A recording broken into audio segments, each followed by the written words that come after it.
Hello everybody, welcome back. The 262 update is finally available on the live server. It went live yesterday. And no, this is not a late April Fool's joke, it's the reality.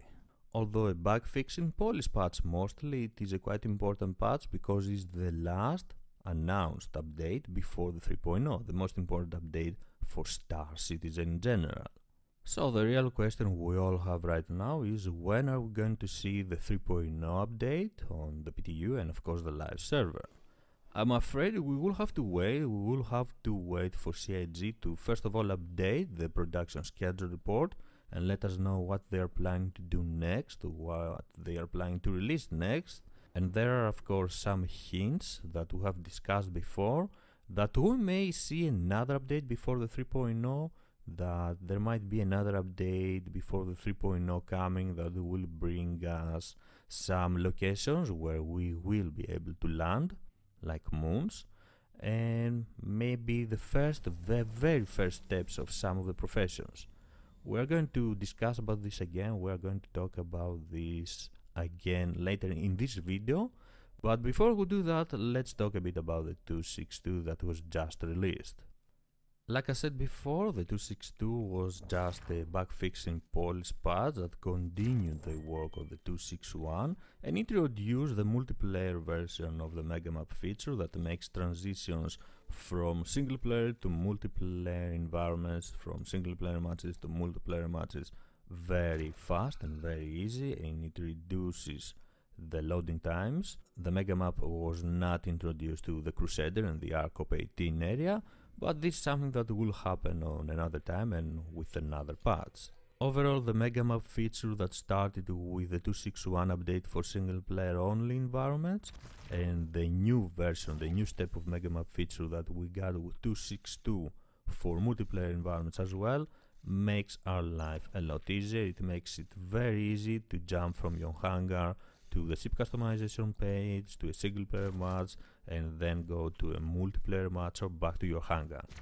A very nice addition that saves our time and greatly helps enjoying the game more.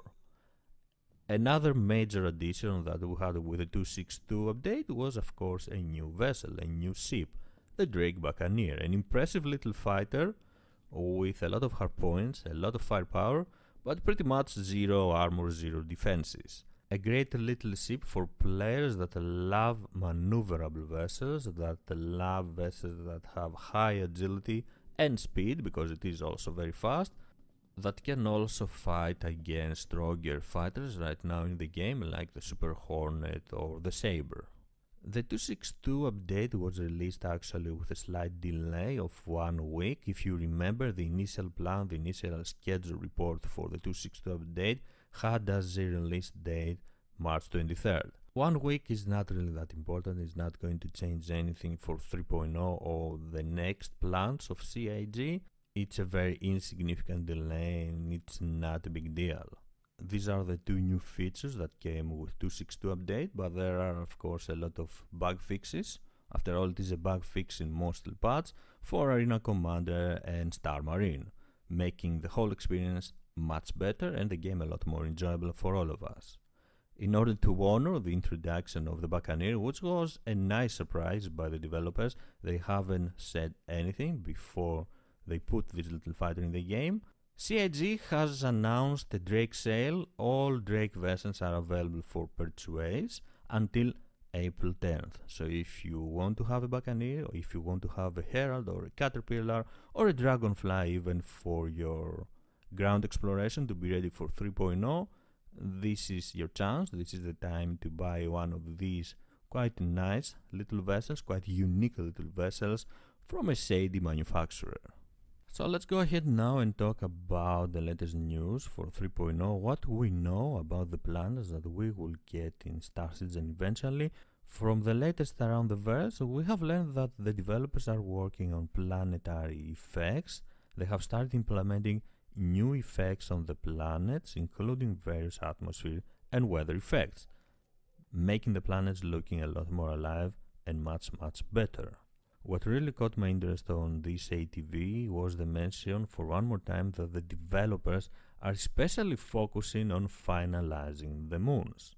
If you remember, some ATVs ago we have heard about how much progress they have done on the moons of Crusader, the moons around Crusader, and it seems like they are mostly finished. It seems like they could be implemented quite soon in the game, sooner than the whole 3.0 update. So this led us all thinking, after all we have discussed it before, that there is another patch coming before 3.0, maybe a patch that will add the moons of Crusader with some very basic steps of trading and mining maybe.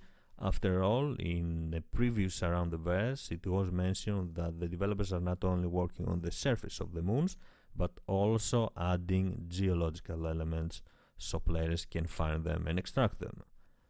I'm going to be honest, this is going to be great if we can get a smaller patch that will introduce us to planetary landings, to seamlessly flying from space to the surface of the moon, landing and exploring before 3.0. I'm gonna be very happy. But like I said before, we have to wait and see what CIG is going to do with the production schedule report, when they are going to refresh that page and let us know what's coming next for us and of course for this very ambitious project. The plan for the world of Star Citizen 3.0 of course is to be living and breathing, and that means that there have to be a lot of locations that we can visit, a lot of locations with life, with NPC and other players running around. And in order to do this, there are going to be a lot of space stations around the planets of the standard system, and of course surface outposts. And the developers are already working on the modularity of these space stations and these surface outposts. At the moment they have 5 versions of the outpost, and in the future more number of outposts with a different layout and purpose will be introduced to the game. The focus now is on few in order to determine that they are working properly and they are providing the right gameplay for us. The space stations will have a different look on the interior and the exterior depending on their affiliation, I guess, and of course their purpose and how big they are. It is especially interesting to learn and watch how the developers are building these space stations and of course the outposts on the surface of the planet. Especially for the stations, the developers are creating customizable hubs to create variety using add-ons and procedural plot placement to add flavor to the various rooms. They are also working on the lighting for modular planetary outposts, for the outposts that we are going to find on the surface of the moons and planets, in order to give a different mood, to give a different theme in different purpose buildings. So for example, a hydroponics outpost will have a different lighting and a different look than a storage outpost, a warehouse for example, or an engineering outpost. Some other great news have to do with the physics grid refactoring, which is finished, and this is a system that is used to store each individual physical object in the world in order to allow for fast queries. Hopefully this accomplishment, this achievement will speed up the process and will give us 3.0 a lot faster. Some other news that we have to mention and we have learned from this month's subscribers town hall have to do mostly with Spectrum, but not only Spectrum. First of all, Delta Patcher. The Delta Patcher is in internal testing and hopefully we will get it soon. This is the patcher, the system that will allow us to not download 20 and 30 gigabytes every time there's a new patch. In general, make the downloading faster and easier. There are some talks about VoIP systems for Star Citizen will come in the game. First it will come on Spectrum for testing and slowly it will be integrated in the game so players can create lobbies and talk with each other in the game through Spectrum. This is going to be a quite useful tool for organizations and group of friends that want to play together and talk at the same time, but they don't want to use third-party programs. And of course there are a lot more features coming for organizations in Spectrum too. In general, all I have to say is that Spectrum is a really nice addition to the game. We have the very first steps of Spectrum right now, but it's getting better and better, and the more I use it, the more I like it. These are the latest news regarding the development of Star Citizen, regarding this very ambitious project. We finally got the 2.6.2 update, which is quite important because It is the last announced update before 3.0, so from now on we will have to wait and see what CIG is going to do, what they are going to announce, when they are going to update their internal schedule report, and let us know what are their next plans. Overall, the name of the game from now on is Patience. I would really like to know what you think of 2.6.2, if you have tested it, if you have tried it already. What do you think of the Buccaneer? I love this little vessel. And what do you think about 3.0?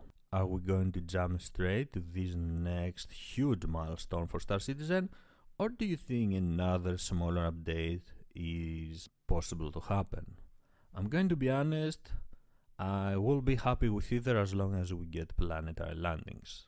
Thank you very much for joining me. If you enjoyed the video, please don't forget to leave a like and subscribe for more. I am SquidofLove, and I will see you around the verse. Bye bye.